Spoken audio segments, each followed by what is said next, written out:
ওনাদের পাশে দাঁড়াবার জন্য, কিন্তু আমাদের তো কিছু দেওয়ার মতো ক্ষমতা নেই। তারপরও আমরা ওনাদের পাশে দাঁড়াতে পারছি, এর জন্য অনেক আল্লাহর কাছে শুকরিয়া, আলহামদুলিল্লাহ। তো আমরা মাঝে সাথে এরকম অনেক জায়গায় কিছু হলে আমরা সবাই পাশেই থাকি, হয় অনেকে জানে অনেকে জানে হলো, কিন্তু সবাই আমাদের জন্য দোয়া করবেন, আমরা যেন সবাই সাথে কাজে কাজ মিলিয়ে চলতে পারি। এইটাই, এছাড়া আর কিছু না। আমরা লোক দেখাবার জন্য আসি নাই, কোনো কিছু না। আমরা অনেক ক্ষেত্রে অনেক জায়গায় আমরা এরকম হাত বাড়িয়ে থাকি, কিন্তু আমরা সবার পাশে দাঁড়াতে পারি। আমার হাত দিয়ে দিয়েছিলাম 20 লাখ, কিন্তু এখন আমরা এর থেকে মনে হয় আমরা একত্র করলে অনেক হতো। সবাই সবার ক্ষেত্রে থেকে এসে জায়গা জায়গা থেকে দিয়ে যাচ্ছে। এর জন্য তখন আমরা যেমন সবাই এক মিলিত ভাবে দিয়েছিলাম, এর জন্য এমনটা অনেক দেখা গেছে। কিন্তু এখনো যদি আমরা একসাথে করি তো এমনটা ওইরকম তার চেয়ে বেশি হবে, তার থেকে বেশি হবে। কিন্তু যে যার জায়গা থেকে আমরা দিয়ে যাচ্ছি, এই হলো কথা। সেখানেও আমি ছিলাম, এখানে 20 লাখ টাকা অনুদান দেওয়া হয়েছিল বঙ্গবন্ধুকে, সেখানে আমরাই ছিলাম।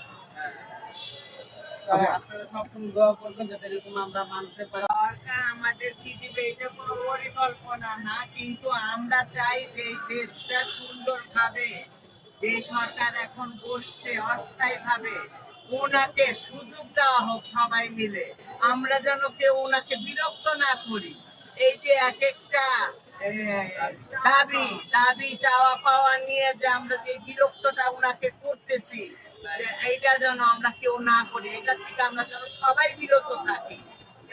যদি আমাদের দেশটা সুন্দর হয়, একদিন আমরা পাবো, সবাই চাওয়া পাওয়া ইনশাল্লাহ পূরণ হবে। কিন্তু আমরা যদি উনাকে কাজ করতে সুযোগ না দেই, তাহলে উনি কাজ করবে কি করে, আর ওনার কাছে আমরা কি চাইতে পারবো? যে 16 বছরে দেশটারে শেষ করে দিয়ে গেছে, উনি 20 দিনে কি করতে পারবে? উনাকেও 16 বছর যদি না দেওয়া হয়, তো কমসে কম 16 মাসও তো দিতে হবে এই দেশটাকে ঠিক করার জন্য। এই সুযোগটা যেন আমরা সবাই মিলে দিই। ব্যাপারে তো আমাদের অভিজ্ঞতা নাই, আসল কথা। আমরা আনপড় গাঁও, আর আমরা অত লেখাপড়া বুঝি না।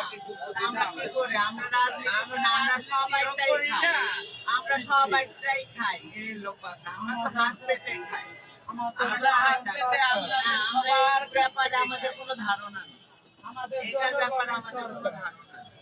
জনগণে আমাদের খাওয়ায়, আমরা সেইটা নিয়েই আপনারা জনগণ আমাদের দিকে তাকাবে, সেই সরকার আমাদের দিকে তাকাবে। আর এই আপনারা আছেন মিডিয়ার মানুষ, আপনারা আমাদের জন্য একটু কাজ করবেন, আমাদের দিকে তাকাবেন, এটাই যথেষ্ট। আমাদের এইভাবে দিন কাটতেই যথেষ্ট।